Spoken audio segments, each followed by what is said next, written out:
Big Brother, mainstream media, government cover-ups. You want answers? Well, so does he. He's Alex Jones on the GCN Radio Network. And now, live from Austin, Texas, Alex Jones. Welcome back to the Alex Jones Show. I'm David Knight in Austin. We're going to be going to our InfoWars team live on the ground in California in the next segment. But in this segment, I want to take a couple of your calls and get you to weigh in on what you think is happening with this open border situation. Let's go to Adam in Canada. Adam, you're part of the North American Union, according to Pelosi and Petraeus. How do you feel about this immigration situation? Well, I'm just wondering here, if I were to decide to jump the border from the north here and I got picked up by ICE, would they just give me a bus ticket to anywhere in the U.S. and a little summons and send me on my way? I don't know. I don't think so. I mean, a few years ago, when we had gone into Canada several times on vacations, and I remember we went after September 11th, and the Canadians were just fine with us coming across, showing a driver's license, and they could see that we had an American tag and everything. But we didn't have passports or anything with us. And I had my sons who were very young at the time. And when we came back, they were really upset, almost didn't let us back in. I don't think they would let us in today. I don't think they would let you in from Canada.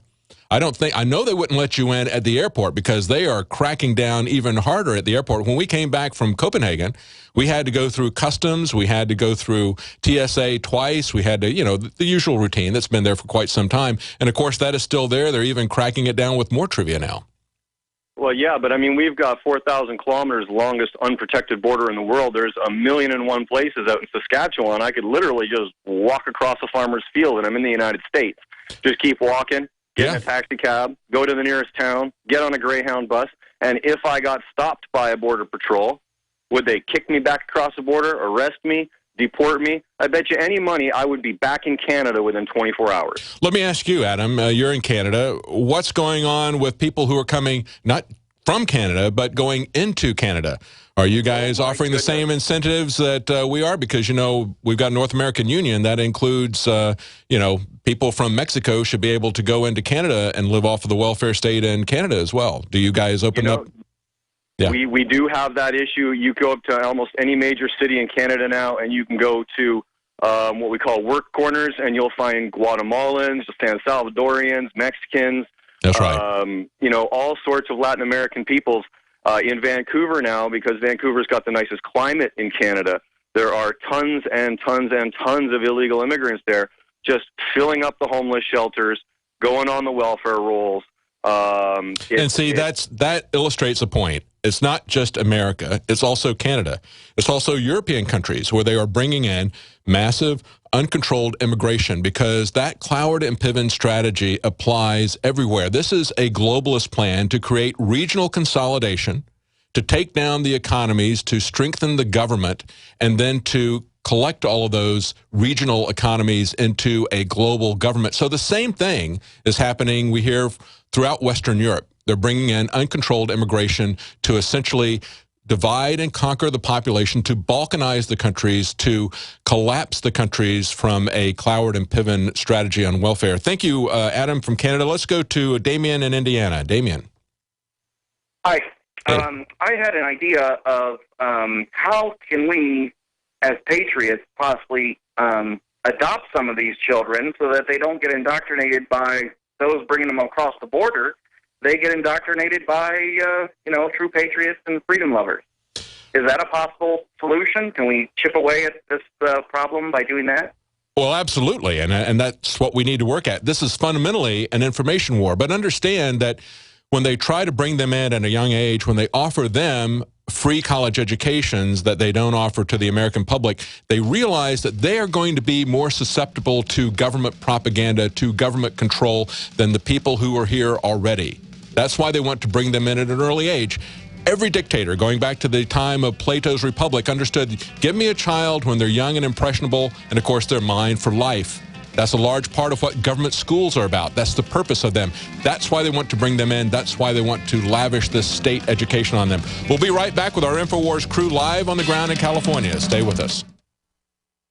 From the water table to our soils to the atmosphere itself, our world is becoming more and more toxic each and every day. But it's not just the air outside that's toxic. Indoor air has been shown to have 2 to 5 times higher concentrations of pollutants than even outdoor air. And most Americans spend 90% of their time inside using toxic chemicals within their homes. There are more than 42 million smokers in the United States. Well over 1,000 types of mold and mildew linked to numerous conditions. And don't forget the fact that 6 million Americans live with pets they're allergic to as well. When I began to research these statistics, it was clear to me it was time to start cleansing my lungs in order to combat the toxic environment that we cannot escape, but that we can fight back against. Made with organic and wild cultivated herbs and manufactured in the USA, the new InfoWars Life Lung Cleanse is here in a convenient spray bottle that can be brought with you throughout any toxic environment. Now available exclusively at InfoWarsLife.com or by calling toll-free 888-253-3139.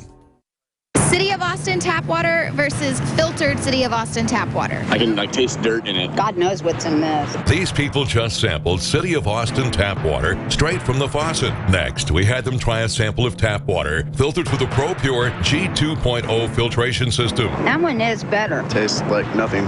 Yep, I know what good water tastes like. It's good water. Most tap water contains added substances like fluoride, chlorine, glyphosate, and many others. Studies prove that these substances are linked to an assortment of major health issues, including tooth decay, lowered IQ, and even cancer. It tastes like you're drinking out of the lake when you're drinking tap water. The ProPure G2.0 filtration system removes these deadly substances, leaving only fresh-tasting, deliciously clean water. Okay, this is very tasty. It's good water. Refreshing. It's good. Go to InfoWarsStore.com today. Use promo code WATER and save 10% off your ProPure purchase. Or call 1-888-253-3139.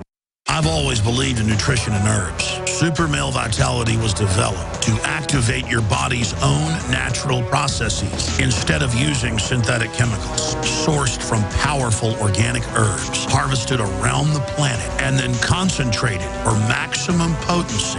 I just received my Male Vitality about 3 days ago, and I must say, that is good stuff. After consulting top doctors, nutritionists, pharmacists, and others, we have developed what I believe is the ultimate non-GMO organic Super Male Vitality formula. Super Male Vitality by InfoWars Life is so powerful that I only take half the recommended dose. I jump out of bed ready to fight these criminals every day. I look forward to waking up and taking my Super Male Vitality and getting the day started. It's not just the Super Male Vitality. All the products at InfoWarsLife.com are simply amazing. Visit InfoWarsLife.com today to secure your Super Male Vitality and other powerful products from InfoWars Life.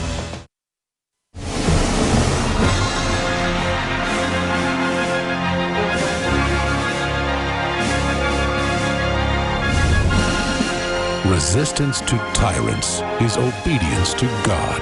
It's Alex Jones. Welcome back to the Alex Jones Show. I'm David Knight. In Austin, we have a situation. In America, we have a planned crisis, which, of course, Obama and Pelosi and others see as an opportunity.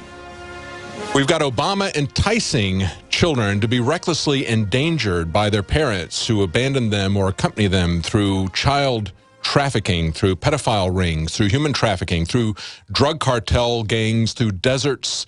We have congressmen who are barred from talking to these same children to see what the circumstances are, to interview them, to see how they're being treated, to see where they came from, where they're going, to inquire about their well-being.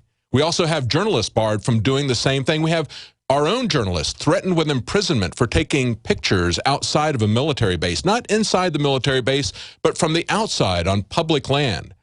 This is a story the mainstream media is not telling. That's why we've sent the InfoWars crew out to California, and we're going to be joined right now with our InfoWars team live on the ground. What's up, guys? Hey, this is Jakari Jackson reporting for Infowars.com. We're at the epic border shutdown in Murrieta, California. Now, David, when we first talked to you, we were outside the Border Patrol station. You may be able to see it off in the distance there. But now we've moved down because we want to talk to some of the patriots, because there's a lot of rhetoric. There's a lot of name-calling in the mainstream media trying to label these guys, trying to put them in a box. But we have somebody who just completely tears up that box, will not fit inside of it. Mr. Garza, would you join us here today? Now, this is the gentleman we had a chance to meet last night. and I'll let him introduce himself. But he was basically telling us that the mainstream media comes down here, they listen to his words, but they don't report what he says because he's somebody who's not the stereotypical guy out here. They want you to see the 35-year-old white male veteran or his wife or so forth, but they don't want to talk about guys like this. So, Mr. Garza, can you introduce yourself? Yeah, I'm Robert Garza. I'm from Lake Elsinore, California. It's not too far from here, like 5 miles. And I've been living here for a long time. And this is, the media is not covering us, the truth, the real story. You know, none of us are racist here. I've only seen racial things on the other side. The La Raza people, the Brown Berets, they're basically the Mexican KKK. They're out here calling us names, coconut. Tell us what coconut means. Brown on the outside and white on the inside. And they're directing these comments to you. Yes, they are. Because you don't go along with their official narrative, their official party line. So tell us about your heritage. I'm Mexican, Tejano. My dad's from Texas. You know, my family fought against Santa Anna during the the Mexican-American War, you know, to liberate Texas. And I have Native American blood, Comanche, Cherokee, Navajo, and a little bit of German. Right. So you have a lot of things going on in your heritage. So as a Mexican American, a Native American, you know, what's your view of this border situation? It's an orchestrated crisis. You know, Obama's doing this on purpose, you know, to distract from the real issues, the collapsing economy and the drug war that's failing. That has been failing for a very long time. And I know, David, you have many strong opinions about the drug war as well, but we'll stay on topic here. So tell us, you know, when did you start coming out here to these type of events, and, you know, what things have you personally witnessed? I came the day after they turned the buses away, and there's only a few Patriots here at that time. And I just noticed the news wasn't reporting very fairly for our side. You know, I interviewed with the LA Times, and they cut me out, you know, completely because they didn't want to hear what I had to say, because it's not a racial issue, and they didn't like that agenda. They have their own agenda to push, and they don't like me. As far as the mainstream media, you said the LA Times was out here. Have you personally witnessed any other people? We see Fox News out there right now. Yeah. Have you seen any other mainstream outlets? CNN was here. They weren't covering really our side. They were covering, there was a girl here protesting us, saying that we're on stolen land. And then when I proceeded to tell her that, you know, we're starting to lose transmission there. She just ignored me, you know. Okay, but we got it back. To her, she was fake crying. Okay, sorry. We'll try to reconnect. Yeah, we're starting to lose connection there. But we started to lose connection there, Jakari. I think we've got you back now, though. I wanted to ask him about how this was spun the other day. Of course, it was implied by the media that the violence that was there, that the people that were there that got arrested, that they were protesting the open borders. But from the video that we saw that Paul Joseph Watson put up yesterday on Infowars.com in an article, it appeared that the people that got arrested were those who were supporting illegal immigration and open borders. Is that what he saw there, what Mr. Garza saw there? Yes, that's exactly what happened. What happened was there was a lady here on our side, the Patriot side, who was Hispanic, but you won't hear that in the media. And these La Raza people came and attacked her physically, and the cops had to arrest them. What type of, when you say they attacked her physically, what do they do? They slapped her hand because they tried to come up close to her and take pictures, and she slapped, you know, she tried to move them away, and they pushed her. You know, you talk about the KKK, that's something we saw back in the civil rights movement. Some of the people that got the most severe beatings were the white people that were marching in civil rights, because they drew the ire of the KKK more so even than the black people. So I'm not surprised that that La Raza would single out an Hispanic lady and attack her. Of course, they always, seems like when they operate as gangs, whether it's gangs of BLM agents in Nevada or whatever, it seems like they always pick out the females or the weakest people in the group to pick on them. That's exactly right, David. And I will say, for these federal agents, you know, I know you and I, as well as the other InfoWars crew members, we often come in contact with the so-called authorities. But the people out here, they've been very polite and friendly, at least the people we've personally talked to. We haven't had any issues with the Border Patrol or any other people, so I will give them that for this issue. But we don't want to forget that the Border Patrol, that these ICE agents are being told to stand down. You know, go on a furlough, you know, take a week off vacation. Don't monitor these stations. Don't monitor these crossing checkpoints and all these other things. Just let the people come on through, and then we'll deal with them once they get here. And that's the thing that you always keep hearing, David. And it's like, well, since they're here, now we have to deal with them. It's like, well, why don't we try to put something in place so they necessarily cannot get here the illegal way? Of course, we want people to be able to come to this country legally, and I'm sure Mr. Garza does as well. But, you know, you have to have the right things in place, the right system in place. So, Mr. Garza, can you tell us, to anybody out there who may be from these Central American countries or any other country for that matter, there are many other people coming through these borders.